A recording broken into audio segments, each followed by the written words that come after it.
Hi everyone, this is Damien from Legend Life. Today we've got a great opportunity to speak to Matt from One Tree Planted.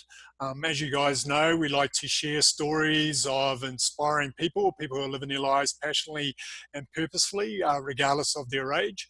And then Matt is certainly someone representative of this. He's a chief environmental evangelist at One Tree Planted. It's a non-profit global reforestation organization responsible for tree planting around the world. So thank you, Matt. It's great that you set aside some time to have a conversation with us. My pleasure. Happy to be here. Awesome. So to kick things off, I'm quite interested in how your journey all started. Where did it all start? I mean, I had a little bit of research on you, and sometime way back when you started your career in corporate finance. So it seems quite a big shift, like corporate finance to career and social impact. So what inspired the shift? Corporate, so I did the MBA, like you have to do that career route, and then go work in corporate finance and hated the suit and everything like that. But I moved back to the East Coast because when I did the corporate finance, I was out in the West Coast. And then a buddy of mine was an accountant at KPMG, and he says, hey, let's start our own business. And when I was in San Diego living out there, I was so used to the wheatgrass shots and the smoothies, and there was nothing like that in Montreal. So we started that business. Gave me the entrepreneurial kind of spirit of working for yourself, showing up to work in flip-flops and doing it how you want, but, probably work double the amount of hours, right? Yeah. For less pay. And so I started smoothie bars, and we raised a lot of money and opened up a bunch more. But when we raised this money, they started dictating the terms, and that wasn't fun either. So I then started a sustainable food packaging company in Canada, and got everything into the Winter Olympics in Vancouver because there was a mandate for it to be green. So I ended up becoming the largest wholesaler of sustainable food packaging to like the Whole Foods and the big grocery stores. So fiber-based meat trays instead of styrofoam, which was terrible for the environment. And then from there, I ended up starting this charity where we are here today. So yeah, just destiny, the way the path journey and led me here, but much rather work for myself. Yeah, no, I can agree with you there. So the shift to environmental, so you've always been interested in this? Is it something? Yeah, I did my undergrad in political science, and there I took a lot of environmental classes way back in the day. And to me, I was always interested, but not one of those crazy tree huggers, but I thought little steps that people could do collectively make a difference. So it's always been in the back of my mind. And basically when I got into sustainable food packaging, and I was trying to sell a fiber tray, which would be 5 cents, and a styrofoam tray is 3 cents, companies would be up in arms. Like they'd be talking about how they want to do more for the environment, but they weren't really willing to pay for it if it was double the price. So they'd always say that. And then I would always say to the companies back, because companies would say, we wish we could do more. And I'd say, you can plant trees. People don't realize how important trees are to the environment. Helps with air quality, water quality, biodiversity, jobs, health, etc., carbon. And then a big Canadian grocery store said, Matt, that's a great idea. You should start it, and we'll be your first customer. And I had young kids, and I was doing a lot of traveling to build this food packaging company. And I just represented the manufacturers. So I said, let me start this charity, because I bet there's a lot of people and businesses that want to help the environment. They just don't know where to start. So having the young kids and the opportunity, I started this charity going on to 7 years now, and it's been such an amazing journey. Yeah, no, excellent. So what's the mission of One Tree Planted? What's the end objective you're hoping to achieve? The mission, and I just said it to somebody today, is we plant trees. That's it. That's all. I mean, and you read a lot of these missions with these companies, and I can't even think of too many companies in terms of what their mission is, but if I was going to do it, I'm going to keep it that simple. People will remember it. So it's we plant trees, and for every dollar donated, we plant a tree around the world. But I always wanted One Tree Planted to not be about, the $1, one tree or donate. Because, when I started this, I found a lot of the environmental charities were always donate, donate, or positioned as, if you don't give us money, tomorrow the world's going to end. To me, when I did this, because I was a university professor I went from the corporate and used to be the entrepreneurial route. The only thing that kept me afloat was being a teacher. Because when you teach at university level, you got the summers off and you teach your 4 classes per semester, 15 hours. It gave me the side opportunity to build this Yeah. because, it takes a long time before you flow positive, let's just say. But so my marketing experience being helped a lot. And I did it more inspiring in terms of like, collectively we can plant the forest. And it doesn't have to be about doing a donation. It could be about here's things you can do that will help the planet, and keeping the messaging simple, pretty pictures. And it's really helped us grow. Oh, brilliant. I've noticed the actual growth. So 2004, I think you started with 20,000 and now, or 2019, it went to 4 million. So I'm not sure what the numbers are today, but it's been quite a meteoric kind of like rise. Yeah, I say the hockey stick curve. Yeah, So I started it in 2014. I think that year was 20,000 trees. Then it was 50,000 trees the next year, then 100, then 300. And that's where we started to have the hockey stick growth. Because the first time we started business, it's exploring, testing the waters, figuring out whoever will speak to you and give me some time. But then once I got these things established and figured the lay of the land, we went from 300,000 to 1.8 million. Then we went to 5.8 million. And this year we'll probably finish off between 15 million or 18 million. So we tripled the last 3 years. that's And the amazing. team's grown. Yeah, thank you. Thank you. But couldn't do it without the team. I mean, I was just saying we were 10 people just a little over a year ago, and we're almost 40 people now in the company. But really a team effort across the board. I have the gift of gab. I could ramble on. So, I have the projects team that vet the projects, and the marketing team and the operational team. So we all kind of work together and not be siloed. And, corporate culture is super important for me, about coming in, loving what you're doing every day.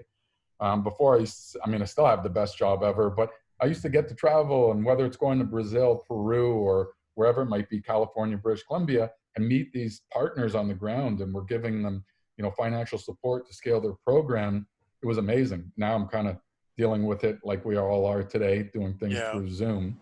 But yeah, with COVID actually happening, we continued to this growth. And I think it's even been more of an eye opener because people were skeptical, saying, well, if I give money, is it really going to help, have an immediate result? Because everybody, this instant gratification. But now we're seeing cleaner air, could see the Himalayas, cleaner water just in the 3 or 4 months where we saw it. So I think now we're having a lot of calls with businesses that want to help.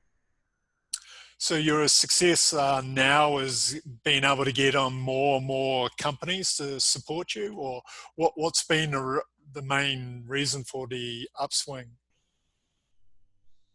I think we've positioned ourselves differently, a little bit outside of that box. There's a lot of amazing organizations who have been doing this for a long, long time, but they're so big, it's hard for them to kind of make that quick turn. So since we're a young and a nimble team, small team, we're able to kind of, change on the fly or do things. And I just think keeping the messaging has been really simple.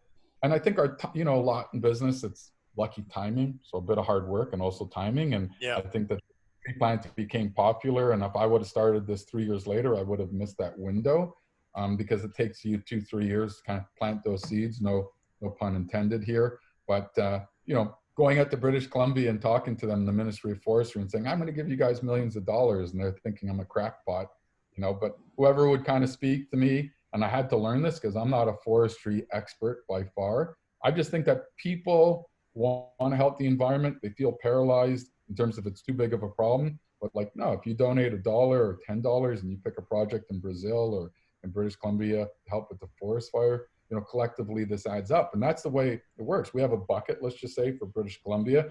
A donation comes in for $1, 10, 20. Well, all of a sudden now we have $1 million in this bucket. And then there's all these different organizations on the ground, 20 years doing great work. What they need is money to scale. So we're just redirecting this money to go to the ground to help them.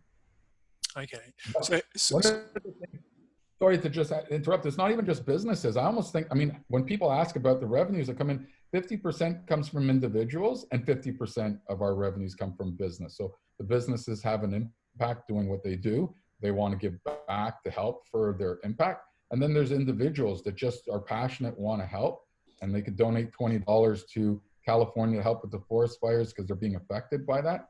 And they don't know how to do all the research and see these great organizations. But in our site, they can now hear about these great organizations. So sorry to interrupt. No, no.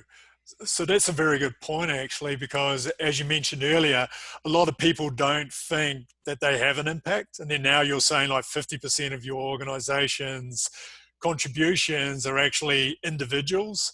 I think that's a pretty powerful message to the collective power of a bunch of individuals coming together to make a difference. So I think that's pretty awesome.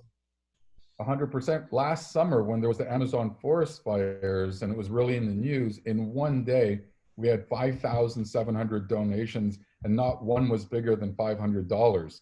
But all of a sudden now this big amount of money came in and we helped a lot of organizations in the Amazon, to help them.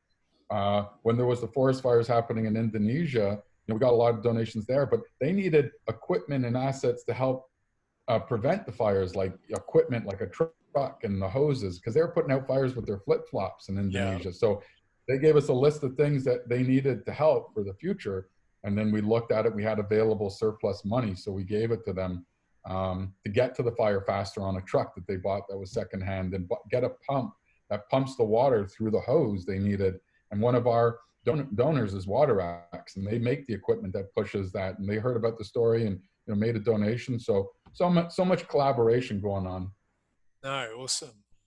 So how do you go about vetting the organizations you work with on the ground? So very important question here. It's so important, and it's a house of cards because, are you giving Bob's your uncle money in Brazil and then you don't know what's going on there? And he says he's planting the trees. So, we have 10 people on the projects team, a couple of them with their masters in forestry from Yale School of Forestry, which is one of the leading schools, and then somebody with their PhD. So when these submissions come in, we vet them, we do a Zoom call, we ask them a lot of pointed questions. We would fly to go see them if we can, within reason, see their nursery, look at their work. And they've been doing great work for like maybe 30 years. Like in Peru, Ader, they've been there 35 years doing phenomenal work, planting 5 million trees every year. And we gave them an extra $1 million to scale their program. So, we ask pointed questions, native tree species, local community buy-in, proven track record in terms of, what's your tree survivability? And most have 80% or higher, plant during the right season. They need money to scale their program. So we look at a thing called additionality and permanence. So if a donor, gives us money and we're putting it to the project on the ground, are they planting more trees, or are they just using that money, and still staying with the same number? Yeah. So we look at that additionality. And then permanence, meaning what's going to happen to this project in the next 20 years, 40 years, or wherever. Is it logging? Is it an agroforestry project that's now, you might cut it down, or it's fruit bearing or nut bearing trees may be cut down the road, but they're going to continue to replant. So a lot of questions that we ask, and our team really vets the projects to making sure they're, call it that AAA standard. Okay, no, excellent. Yeah, it's a very important question, because a lot of people always have queries about, how do you make sure our money is actually going to something that's going to have the impact we're hoping to have. So it's good that you've got that process in place.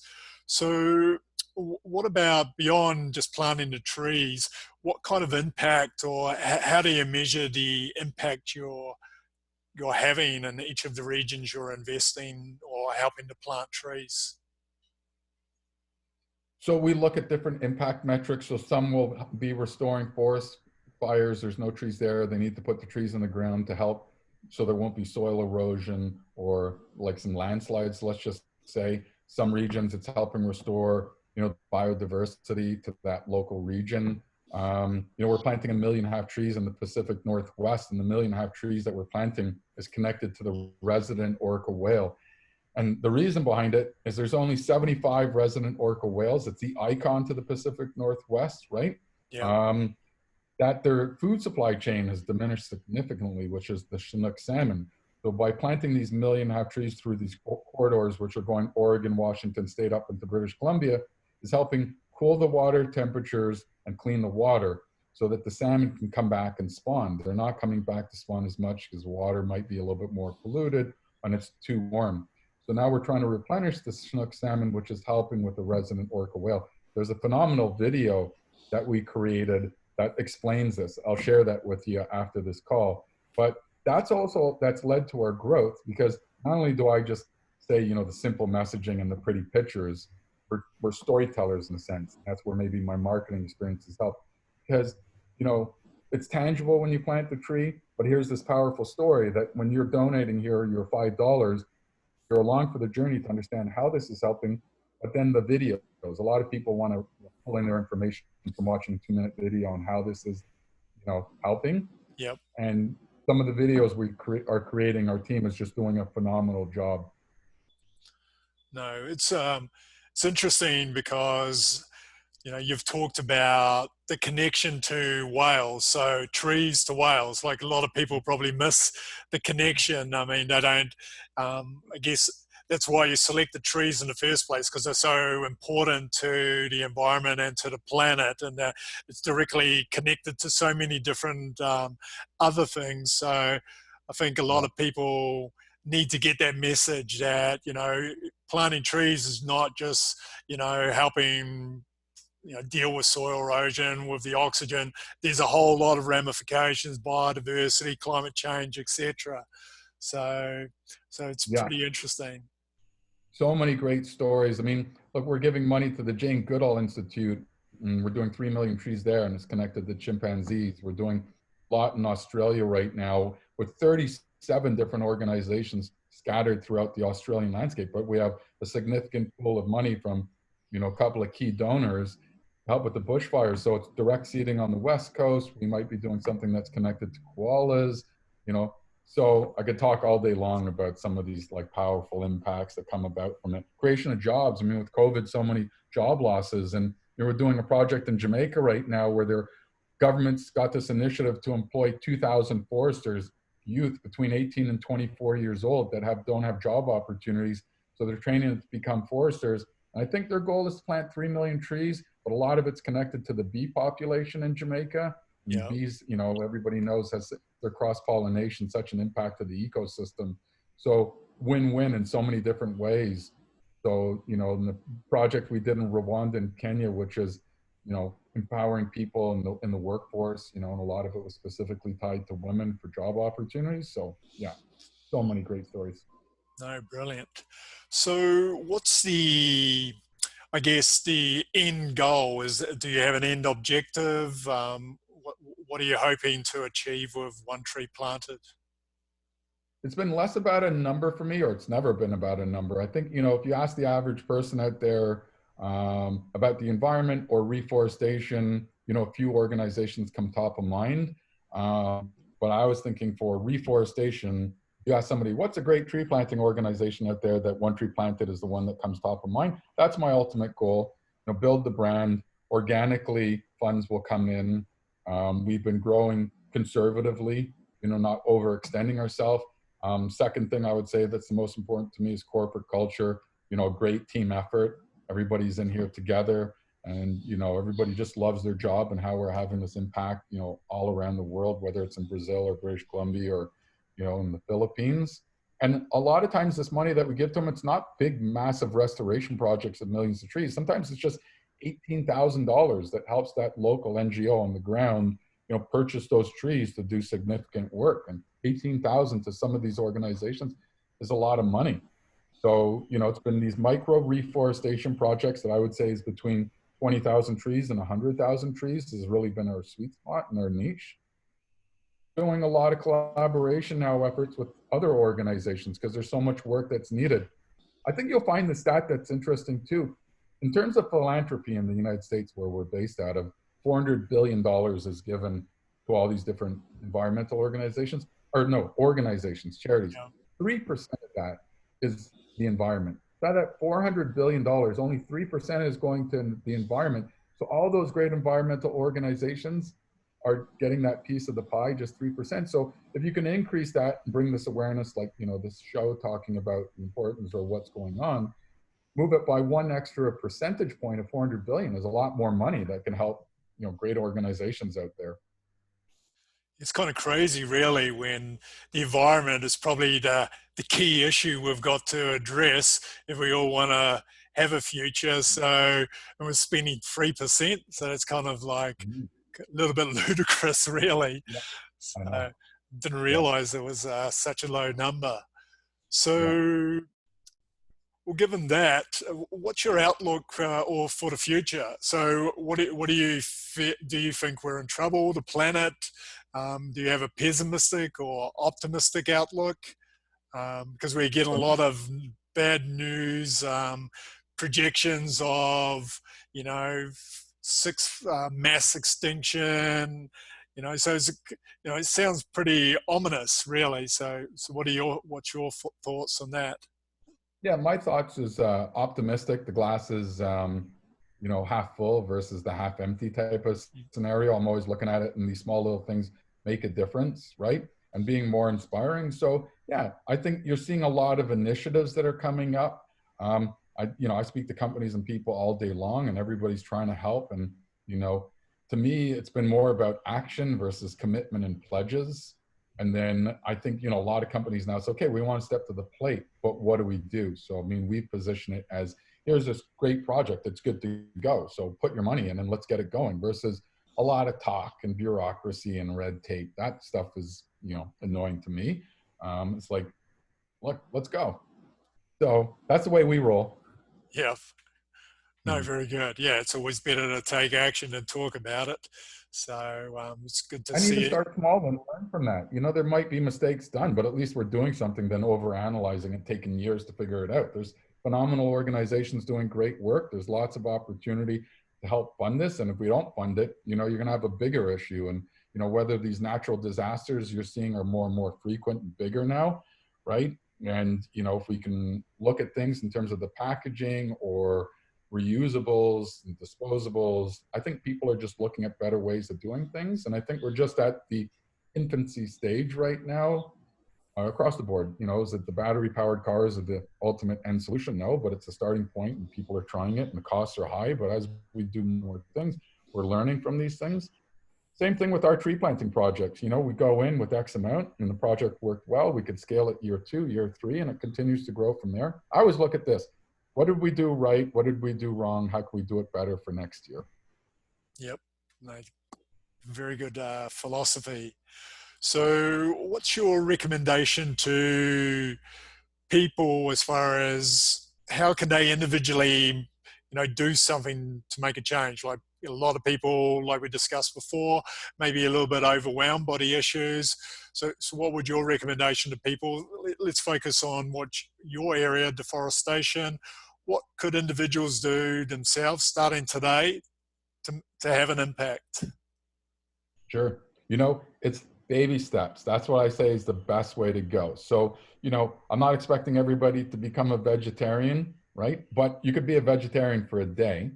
So if I say, okay, I want to do it, because how many people on the planet, and if they just, you know, 10% of that just became vegetarian for a day, it has an overall impact, right? But it's Yep. a small little step.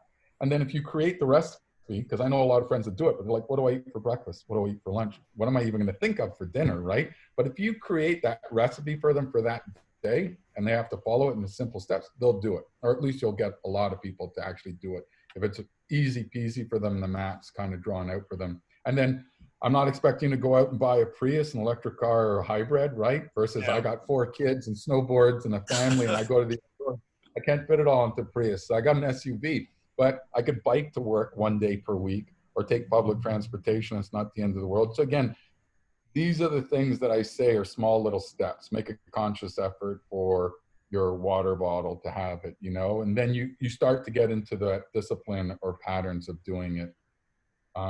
Yeah, so it's not like, so my big general point is, like if you're going to go to the gym, you got to start with the small weights and work your way upwards, right? Yep. So that's my best way. And then we create posters and stuff like that for work rooms, break rooms at work or for school that they could learn about these small little things. Because sometimes They're just unaware, and if you show it, make it easy for them. Um, what can people do? So it's not about donating. That's what, I think there's other things. You can volunteer to go to a tree planting event. You could go to a site and do invasive tree species removal. You could go to a park and take trash out of the park. You can take stuff out of the waterways, right? So it's things volunteering 2 times per year, once a quarter, right? Yep. That you can remember, and 3 hours, 4 hours. And a lot of companies are encouraging it and actually will pay the employees, or they get the time off from work. So I think companies are offering that to employees. So to answer your questions, I think it's just baby steps. Yep. No, brilliant. So what's Matt's legacy? What is he looking to leave the world when he finishes up? So I've read somewhere about how, one of the things that's important for you is leaving, a place for us to go and experience the outdoors for the next generation. But beyond that, what legacy would you like to leave? The legacy I have kids, I mean, leaving the world in a better place, not in a worse place. But, I built this charity. I never would have thought these type of companies or famous people would be calling us and asking for direction. I never thought I would be giving money to the Jane Goodall Institute or WWF. I mean, they're the icons, me growing up as a kid that you set the benchmark. And now we're helping them, and they're excited to be collaborating with us. So it's exciting times for me. I'm honored to be working with these phenomenal organizations and companies that are trying to do something. So, when people say, hey, Matt, at the end of the day, I got X amount of trees in the ground and I've met a lot of amazing people around the world. To me, I'm cool with that. I don't have something where, so I don't have a specific answer for you. To me, I just love what I'm doing. And it's so important that you love what you're doing, right? Otherwise, it's not work for you if you love what you're doing every day. But at the end of the day, I think that the kids just growing up in the future have a better future and understand this better, because I think we were kind of misusing and mismanaging our resources, and we didn't think about it. You always think this is an infinite resource, but it's not, right? Yep. No, So definitely. I think bringing more awareness to people, I think, would be my ultimate goal. No, I think it's a good start. If you don't know you have a problem and you don't know how to fix it, then you're pretty much lost. So we need more people out there communicating and giving a direction. Say, look, it's not end of the world. Here's a path you can follow, and then you are going to make an impact, and you are going to help us in the future. So I think you got a very important job. So I'm going to change tact a little bit, because as you know, Legend Life is not only just about living your purpose. It's also about living your best life. So my next question to you is, what's your definition of living your best life? Living your best life, enjoying life, like a quality of life or a certain standard of living. To me, I haven't been set in that corporate rat race, and it's about the dollar. To me, I want to be able to enjoy the outdoors, be able to go out there with my kids, spend time with my kids, be there while they're growing up. And I did. And luckily, I had the luxury to do that.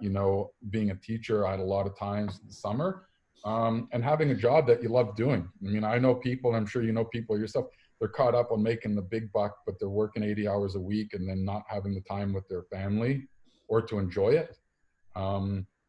So every week I go with my kids up north, and I'm out at a river or at a lake, or I'm snowboarding with my kids. So to me, I want to be able to do that. But I think health and happiness at the end of the day is the most important, right? So don't get stressed. I always use that term, chillax, read a book. And I like to read books and, see how things are done and have different perspectives. So hopefully I answered your question there. No, everyone's got a different perspective, so it's yours, so it's definitely relevant. And I agree, it's about living your best life, is, going off and enjoying and experience it in a way that you feel is the best way you can experience it, as opposed to having other people directing how you live life. So I think you've been quite successful in navigating, making sure no one else is directing your life and you're directing your life. So I think that's very important. So you're mentioning that you like to experience time with your family and your kids. So how do you guys connect with the outdoors? What are the sports you like to participate in, the kind of adventures or outdoor activities you like to do? So, I take my kids to the country almost every weekend being outdoors, and whether it's just walks, through the trails or, going to the beach and going, kayaking. In the winter, we snowboard. I bring my kids to Colorado to come to tree planting events, and they said that they had more fun doing that than going to Disney World. Cool. Yeah, so I want to keep them more outdoors than they are in front of digital FaceTime, on a screen, right? So as much as I can keep them occupied, and they're rarely on the weekends in front of a screen. They're outside having fun. So what are your recommendations to other parents? As I said, like I've got a 9-year-old, and so there's always that constant battle between the digital and alternatives. So what's your advice to getting the family to being a little bit more outdoorsy? Everything in moderation is a big thing, and then also depending on the city you live in, the logistics behind it, right? I mean, I happen to live in Montreal, so 45-minute drive, we have access to so many lakes and great mountains to go hiking and stuff. But certain cities, could be, tough to get out of and have that opportunity. But my expression is everything in moderation. So yes, they have some screen time, and they got the homework time and Yeah. all of that. So yeah, but it's a balance, right? When you have kids and between school work life.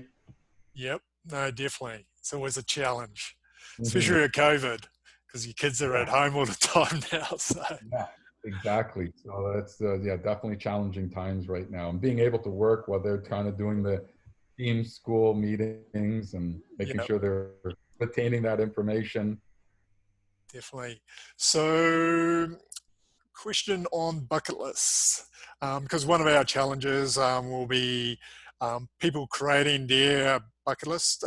One of the definitions or ways for living your best life for me is certainly having a bucket list, or at least a set of goals of things you want to achieve, so you don't find that you rock out, it's 80 or you're 80 or 90 years old and go, oh, I forgot to do my things that I really wanted to do with my life. So a bucket list is a way to kind of like ensure that you know what you want to do, which is step one, and then put it into action. So do you have a bucket list, things you like to do, destinations you need to visit?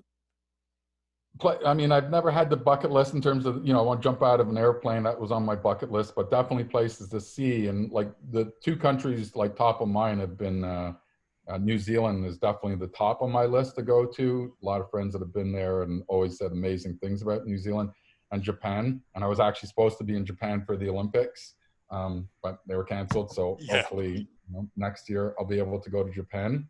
But just to travel. So if there's an opportunity for me to go to a new country and go there, and luckily this job allows me to see a lot of great places, so to continue to just see new countries, see new things. Yeah, so that's it. I don't like to just sit on the couch. If I have an opportunity for a road trip, go camping, go somewhere, I'm in. Yeah. Yeah. Excellent. So that's a very good perspective. So given we're both in beyond the 40 range, so what's your advice to people who are approaching 40 or have just reached 40? What advice would you give them if they're feeling a little bit unfulfilled and not feeling that they're living their best life, or they're going, oh my God, I've reached 40? What advice would you give them? No regrets, and not sit there and say, oh, I wish I would have moved to California to see it, not have excuses. Just do it. And then, I'd rather fail than not try. And then if you fail, and you look at all the successful people, I mean, they failed many, many times, right? And then you're going to get it, right? And then so you Yep. get back on that course. And, I've done businesses and some worked well and some didn't, right? And you learn from your mistakes, right? But when you're 40, you have kids, you have a mortgage, and you're in a job that's secure. But back in the day, there was job security. These days, it's not so much there, right? Yep. So to me, and there's personalities. To me, I would rather say, I want to start that business, and I just do it. Like stop saying it for years over years. Just do it on the side, and the probability of failure is high. But, better to fail and try it and not have regrets, and then do it again and do, cash flow is so important, but you don't realize that in your first one. You think money's going to come in so fast, Yeah. but you don't know it until you've actually been through it, right? So, my words to people when you hit your 40s, and, do you love the job you're doing?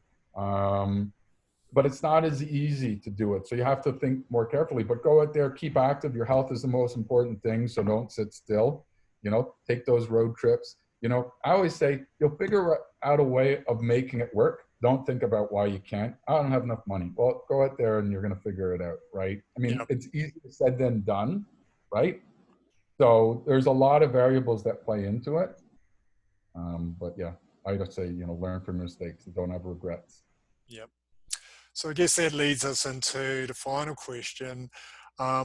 What are three life lessons you've learnt that you want to kind of pass on to other people, that they may have some value in it? So if you had only three things you would give to other people, like as, something you've learned, what would they be? Sure. So yeah, don't listen to people when they say no or they're skeptical. Go with your gut feeling, right? Don't be afraid of failure, right? Because, better you did it and failed, right? Because you just don't know. And there was an expression, I can't remember, that somebody said to it. And then the other thing too, let's just say it's a business that you do, and you sit there and you create your business plan and you think of all the possible costs and expenses. I always say, whatever that total amount is, triple it.